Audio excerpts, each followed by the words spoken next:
Hello சொந்தங்களே, அஸ்ஸலாமு அலைக்கும். எல்லாம் எப்படி இருக்கீங்க? வாங்க நம்ம ஃபேன்சி கிச்சனில் சூப்பரான ஃப்ரைட் ரைஸ் எப்படி செய்யறதுன்னு பார்ப்போம்.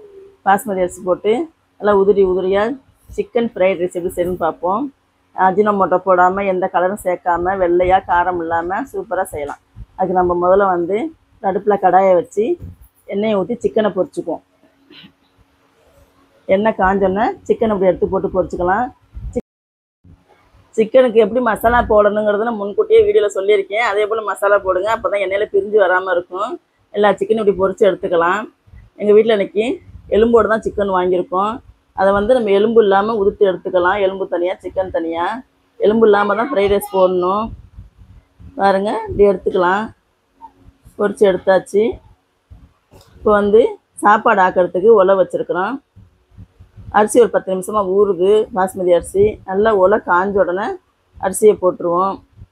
அரிசிக்கு வேணுங்கிற உப்பையும் போட்டுக்கலாம். நல்லா 2 தடவை அரிசியை கழுவிடுங்க. அப்படி பச்சரிசி, பாஸ்மதி பச்சரிசி கழுவி போட்டுட்டு உப்பையும் போட்டு ஒரு 3/4 பதம் வேக வைக்குவோம்.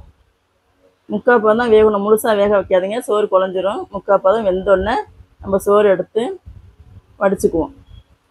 சோறு இப்போ ஆயிடுச்சு பாருங்கள். இப்படி எல்லாம் எடுத்து வடிகட்டியில் அப்படி வடிச்சுக்கலாம்.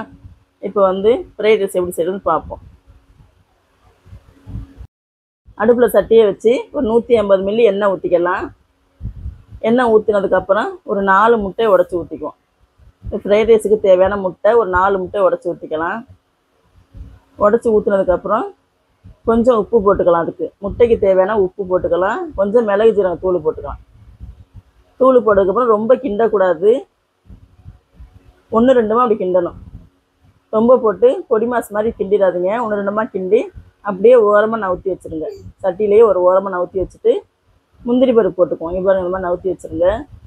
இப்போ ஒரு 50 கிராம் முந்திரி பருப்பு எடுத்து 2 உடச்சி வச்சுருக்கேன். அதையும் கொஞ்சம் பொரிச்சுக்குவோம்.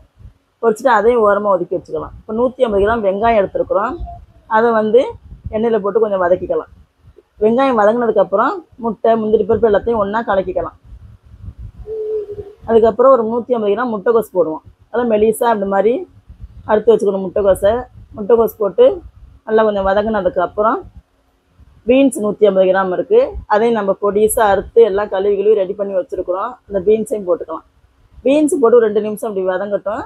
அதுக்கப்புறம் நம்ம குடமிளகாய் மெலிசாக அப்படி எடுத்து வச்சுருக்கோம் பாருங்கள். இந்த குடமிளகாயும் போட்டுக்கலாம். அது போட்டு ஒரு 2 நிமிஷம் வதங்கினதுக்கப்புறம் கேரட் எப்படி சீவி வச்சுருக்கேன் பாருங்கள்.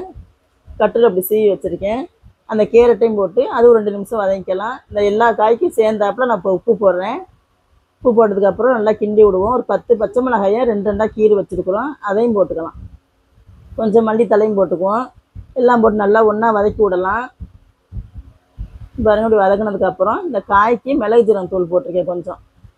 இதுதான் காரமே, வேறு காரம் போட தேவையில்லை. நம்ம எடுத்து வச்ச சிக்கனை இப்போ போட்டுக்குவோம். சிக்கனையும் போட்டு நல்லா பரட்டி விடுவோம். நல்லா எல்லா சைடும் நல்லா மசாலா எல்லாம் நல்லா பிடிச்சி வந்ததுக்கப்புறம் நம்ம சாப்பாடை போட்டுக்கலாம். நல்லா கிண்டி விடுங்க. 2 நிமிஷம் கிண்டி விட்டதுக்கப்புறம் இப்போ ஆயிடுச்சு, இப்போ ரெடி ஆகிடுச்சு. நம்ம எடுத்து வடித்து வச்சுருக்க சோத்தை போட்டுக்குவோம். பாருங்கள், சோறு போட்டு நல்லா கிளறி விடுங்க. நல்லா உதிரியாக இருக்குது பாருங்கள். நல்லா சோத்தை போட்டு கிளறி விட்டதுக்கப்புறம் ஃப்ரைட் ரைஸ் ரெடி ஆகிடுச்சு. காரம் இல்லாமல் சூப்பராக இருக்கும். உங்கள் வீட்டில் இதே போல் செஞ்சு கொடுங்க. காரம் இல்லாமல் இருக்கும், அஜினோமோட்டோ இல்லை, எந்த எசன்ஸும் கலக்கலை, நல்லா வாசமாக நல்லா இருக்கும். இதே போல் நீங்கள் உங்கள் வீட்டில் செஞ்சு கொடுங்க. எப்படி இருக்குன்னு கமெண்டில் சொல்லுங்கள். மற்றவங்க ஷேர் பண்ணுங்கள், சப்ஸ்கிரைப் பண்ணுங்கள். அஸ்ஸலாமு அலைக்கும் வரஹ்மத்துல்லாஹி வபரகாத்துஹு.